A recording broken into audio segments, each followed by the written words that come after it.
Everyone, I'm Dan. I'm going to talk to you today about how TypeScript can help you. If you want to check me out on Twitter, on the web, I'm at DanVDK or EffectiveTypeScript.com. So a little bit about myself. I'm a principal software engineer at Sidewalk Labs, which is part of the Alphabet or Google family. I've been writing JavaScript for a pretty long time at this point and worked on a lot of different forms of typed JavaScript, but TypeScript is definitely the best one.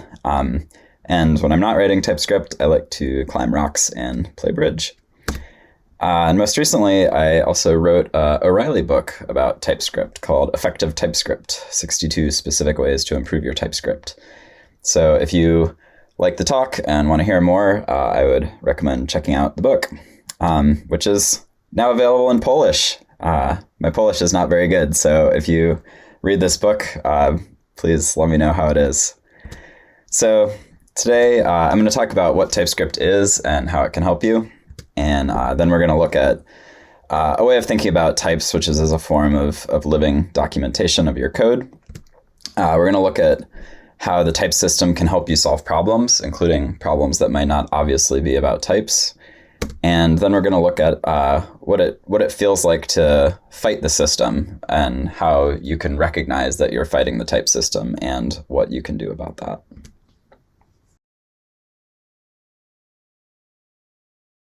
Effective TypeScript is that it doesn't really stand on its own as many languages do. It's largely defined by its relationship to JavaScript, and that relationship comes in. It has sort of two main parts. So one of them is that TypeScript compiles TypeScript to JavaScript. So even if you write TypeScript at some point to run it, it has to become JavaScript.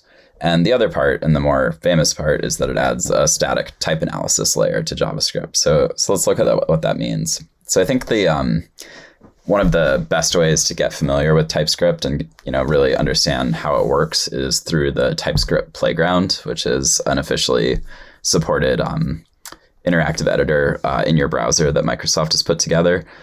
So TypeScript, the TypeScript compiler is written in TypeScript, and so it has no problem running in a web browser. So you can really, you don't have to install anything to use this. So what I like about the Playground is that it really makes it clear what TypeScript's doing. So you write TypeScript on the left, and you can see the generated JavaScript on the right. So one of the things you might notice is that they look identical. I think they might actually be character for character identical here. But one of the nice things about using TypeScript as a compiler is that you can choose which version of JavaScript you want to target. So here I'm targeting ES 2017, so a pretty recent version, which is why this looks very similar. If I go down to ES 2015, it still looks pretty similar. I'm not really using many new features here. But if I go to ES5, now things start to change, right? Because my the for of loop was a new addition to ES 2015, ES6. So when I go down to ES5, it has to rewrite it as something else. Things get a little crazier if I decide to make this an async function, for example. So let's see what happens there. So if I go down to ES 2015, so it has to add support for async and await to the generated code. And if I go down to all the way to ES5, I think it's pretty crazy. I think it rewrites your function as a finite state automaton. So I think what's interesting here is that even if you're not looking at this generated JavaScript, which in practice you usually are not, you should be aware that it exists. The thing that actually gets run is your JavaScript. It's not your TypeScript. So that's kind of the first point here about compiling to JavaScript. So the second part is the static type analysis layer. So this squiggly underline, TypeScript is complaining that I have this function class average. Actually, let's get rid of the async. I have this function class average. It takes a test parameter, but I haven't said what the type of this parameter is. And if you're reading code, this actually is kind of an annoying thing to have a function that takes a parameter and you don't know what the type of the parameter is. So TypeScript has a whole system for letting you define the shape of types. And so let's create a test type. So a test is going to have like a student name and what their grade was. So student's name is going to be a string and their grade will be a number.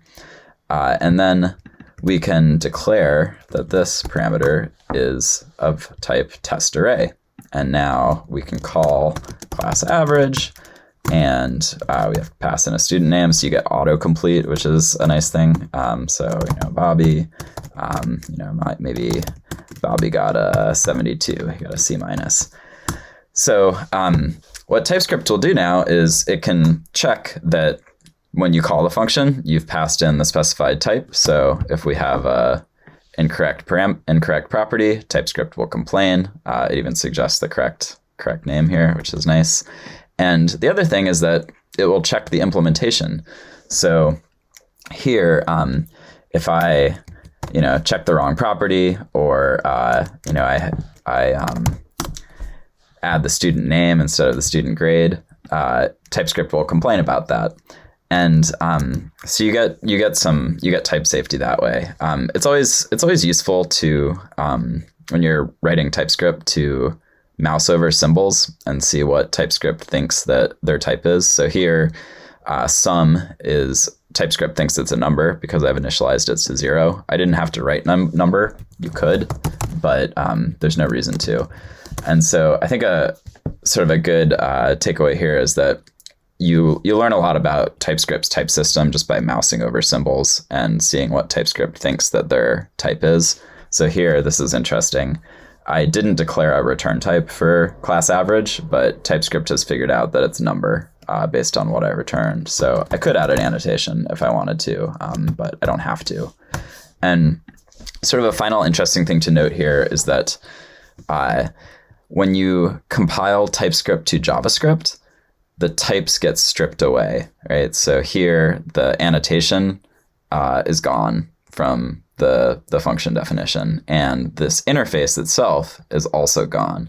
So that's an important thing to know about this compilation process, is that part of compiling TypeScript to JavaScript is stripping away all of the TypeScript types. So if you want to, at runtime, say, find out what the type of a symbol is, you can't actually do that because that information has been erased.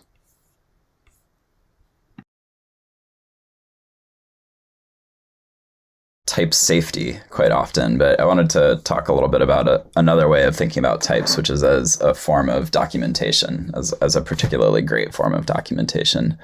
So one rule that I like to talk about in code reviews, and it's an item in the book, is that you don't want to repeat type information in documentation. So let's look at an example of what that looks like. So here we have a function, get foreground color, and the JS doc for this function says that it returns a string with a foreground color. It takes 0 or 1 arguments. With no arguments, it returns the standard foreground color. And with 1 argument, it returns the foreground color for a particular page. So I'll give you a second to look at, maybe try to figure out what's wrong with this. So the issue is that here it says returns a string, but it actually returns an RGB object, which you can see if you mouse over it. So the issue here is that the documentation and and reality have diverged, which is often a problem with documentation and with comments in general. So I think there's a few other issues here too. So takes 0 or 1 arguments. That's pretty clear from the syntax here, right? It's that we have 1 argument listed and it's optional. So I think that's pretty superfluous. And just in general, it's pretty wordy, right? The documentation is longer than the implementation of the function itself. So let's see how we can improve this using TypeScript. So returns a string with a foreground color. Well, I think get foreground color, I think that sort of makes that clear, and the returns a string is inaccurate. So let's get rid of that. So it takes 0 or 1 arguments, like we discussed. I think that's pretty superfluous already. So let's assume that returning the object is the intended behavior. So we could define a type for this, right? So it's going to have an R, which is a number, a G, which is a number, and a B, which is a number. And now we can declare that this returns an RGB. And what's nice about that is that it's actively checked by the TypeScript compiler, right? So if we make this gray, then we're going to get a type error that we're trying to return a string when we said we would return an RGB. So the types can't have this problem that documentation often does, which is that they get out of date. And then I think, I might just tighten this up a little bit. So let's say, returns the color for a page or an application-wide default, something like that. And if you have a short enough JS comment, there's a special syntax, which is you can make it a one-liner. So I think this is a better way of writing out the documentation for this. And I don't think we have any redundant information at this point. And we also have a bit more safety. There's some information that you can put in JS or in documentation that might not obviously look like type information. So let's look at another example here. So this is a sort numerically function. So it takes an array of strings, which happen to be numbers, and it sorts them by their number value. So rather than lexicographically. So the comment here says sort the strings by numeric value. For example, 2 is less than 10. Always good to include comments or examples in documentation. And says that it does not modify nums. So the part that I think is interesting here is does not modify nums, right? Which is useful information for the caller. But if you have used the built-in JavaScript sort function before, you'll know that it actually does modify the nums. It does modify the array, right? And so the issue here is that, again, we say it does not modify nums, but this actually does modify nums.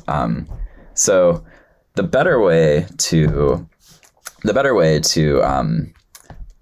say that we don't modify an argument is by using this read-only modifier. So now that we've put read-only in the type, we can remove this because it's redundant. And what's nice now is that we've claimed that it's a read-only array, that we're not going to modify it. But now TypeScript realizes that actually we do modify it because the sort method mutates the array. And so, there's a few ways that you can fix this, but maybe the easiest one is just to make a copy of the array. And once we make a copy of the array, we can do anything we want with it. So if you ever have a comment about mutation, you should probably just enforce that through the type system. It's more compact, and you know that it will be accurate.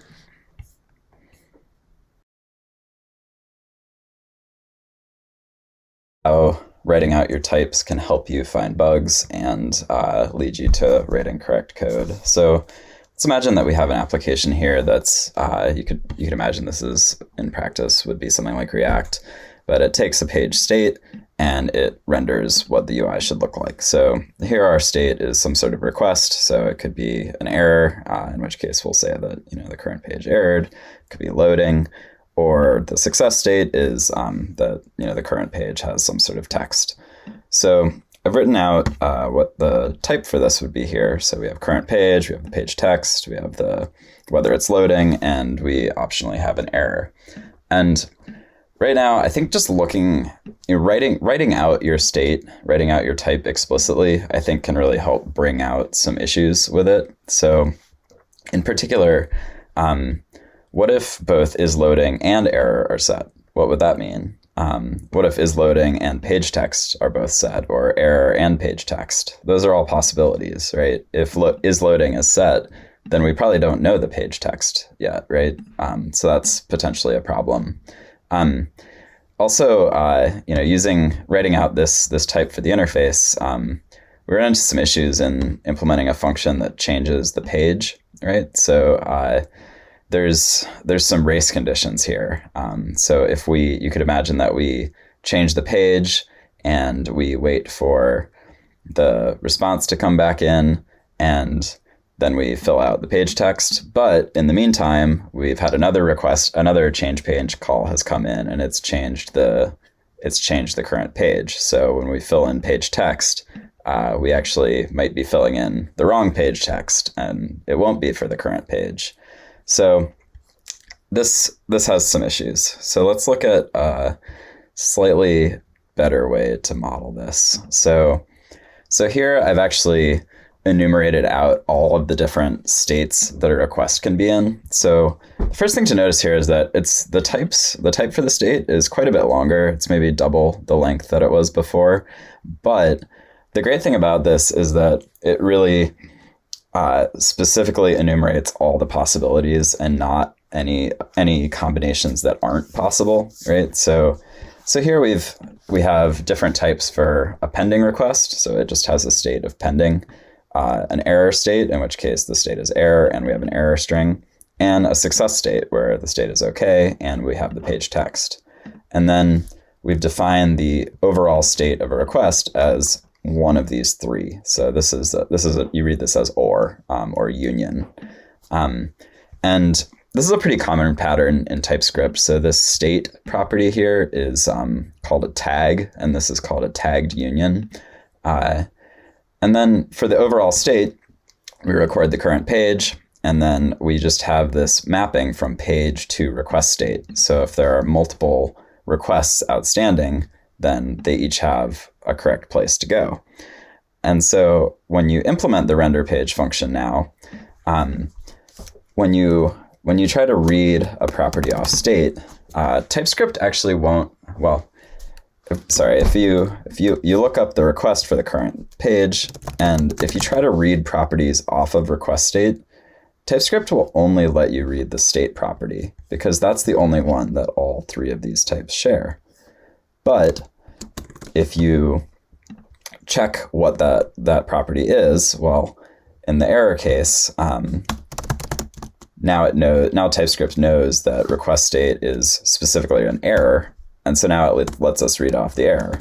And in the success state, well, now because we've checked the state, it knows that it's a request success, and we can read off the page text. So this sort of guides you towards a correct implementation, because you can never read off a property unless you've demonstrated to TypeScript that the request is in the correct state to read off that property. We just quickly look at the change page function. So this actually also becomes a little bit easier to implement correctly. So we set the current page, we initiate a new request for that page in the pending state, and then when the response comes in, we fill in the response for that page. So if there was a new call to change page, it would still fill out this requests object, but it would fill it out for the other page rather than for the first page. And so we've kind of avoided a bug there. Sort of a general point about this is that it's easy to have types that are kind of implicit in JavaScript code. And I think when you write out the types explicitly in TypeScript forces you to do that in a lot of cases. It really helps you to understand what your state is, what your types are, and looking at them written out can really help you find some issues with them.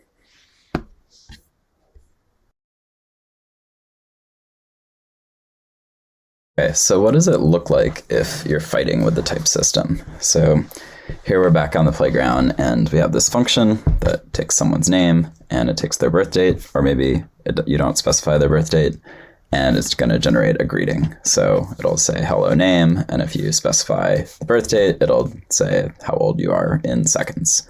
So this code is correct. This age milliseconds variable will be calculated only if birth date is set, otherwise it will be null. And we only try to append this bit of information about how old you are if the birth date is set. So the code is fine, but TypeScript is complaining that age milliseconds is possibly null. And the reason this is happening is that birth date can be a date or it can be null. and age milliseconds can be a number or it could be null. And TypeScript isn't really it doesn't understand that there's an association between the nullness of these two variables, right? We've checked that birth date, whether birth date is null or non-null here, and that means that age milliseconds will also be null or non-null in the same way, but TypeScript can't quite follow along with that. And so what's happened here is that we are fighting with the type system. So I want to show you guys a couple of different ways that you can resolve this error. And I'm sure you can make analogies to errors you've run into in your own applications and decide which way is best. So first of all, let's look at maybe the most straightforward way to solve this error, which is to use a type assertion. So TypeScript thinks that age milliseconds is either number or null. So we can just tell it that we disagree. So let's say age milliseconds as number. And now TypeScript believes us. You'll notice that that has absolutely no effect on the generated JavaScript since it's a type level feature. So this solves the problem. There's actually if you're just removing nullness, there's a shortcut for that. You put an exclamation point after the variable. That's different than putting an exclamation point before the variable. That's the JavaScript not operator. So you can see that shows up. But if you put it after, that's a type operator, removes the nullness, and it has no effect on the generated JavaScript. So this is one way you can do it. You should generally try to avoid this, though. If you're using a type assertion, that's another form of fighting with the type checker. You're telling TypeScript that you know better than it does.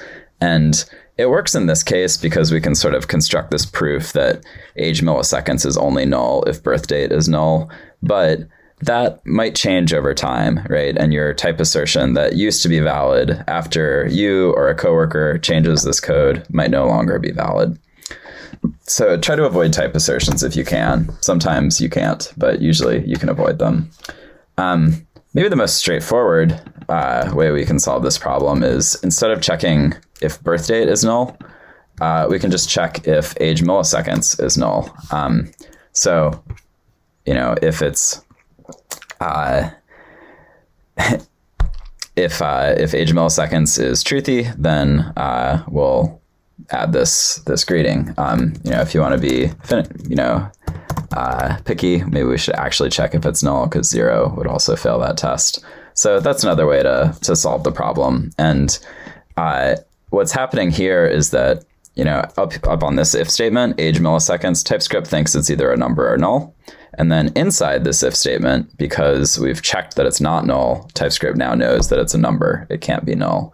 So this is called a refinement, or narrowing the type. And this pattern is extremely common in TypeScript, and it's a very constructive way of working with the type checker rather than fighting against it. Another way we could solve this is, why are we defining age milliseconds up here, right? We could define it inside the conditional. So let's go ahead and do that. And here, so we've already checked if birth date out here. So we could just get rid of this because we know birth date is not null. And now this all works, right? Because here it's the same as before. We're narrowing the type of birth date. So in the if statement, birth date is either date or null. Inside the true case, birth date is a date now, so it's no problem to call get time on it. And because we know that this is a birth date is going to be defined, we also know that age milliseconds is going to be defined, and so this is okay. So that's another way to solve this problem. I think this one might be the best solution. But I wanted to just show one more solution before we wrap this up. So sort of the problem here is that the core problem is that we have two variables, birth date and age milliseconds, and their nullness is tied to each other. So either they're both null or they're both non-null. And we haven't really told TypeScript about that directly. So one thing you can do is construct a larger object that captures that relationship. So let's see what that looks like. So maybe let's just say age data. And if birth date is set, we're going to say age milliseconds is date.now minus birth date.getTime, and birth date is birth date. Otherwise, it's just going to be null. And then down here, so now we have this larger structure, right? Age data. So its type, it either has both of these properties, age milliseconds and birth date set, and they're both non-null, or the whole thing is null. So we can change this if statement to just check that. And now we can look at age data.age milliseconds, right? So here it could be null. Here we know it's not null. And the nice thing here is that we can also read age data.birthdate. And this is also non-null inside of this conditional. Here it would possibly be null, right? So we'd maybe need to add a optional chain. So I think this approach is kind of overkill in this situation. It does solve the problem, but for more complicated scenarios, explicitly tying the nullness or non-nullness of values together can sometimes be an effective strategy. So that's the talk. Thanks for listening. If you have questions, feel free to message me on Twitter. It's DanVDK. And if you're interested in the book, effectivetypescript.com, and you can read it in English or Polish. Thank you.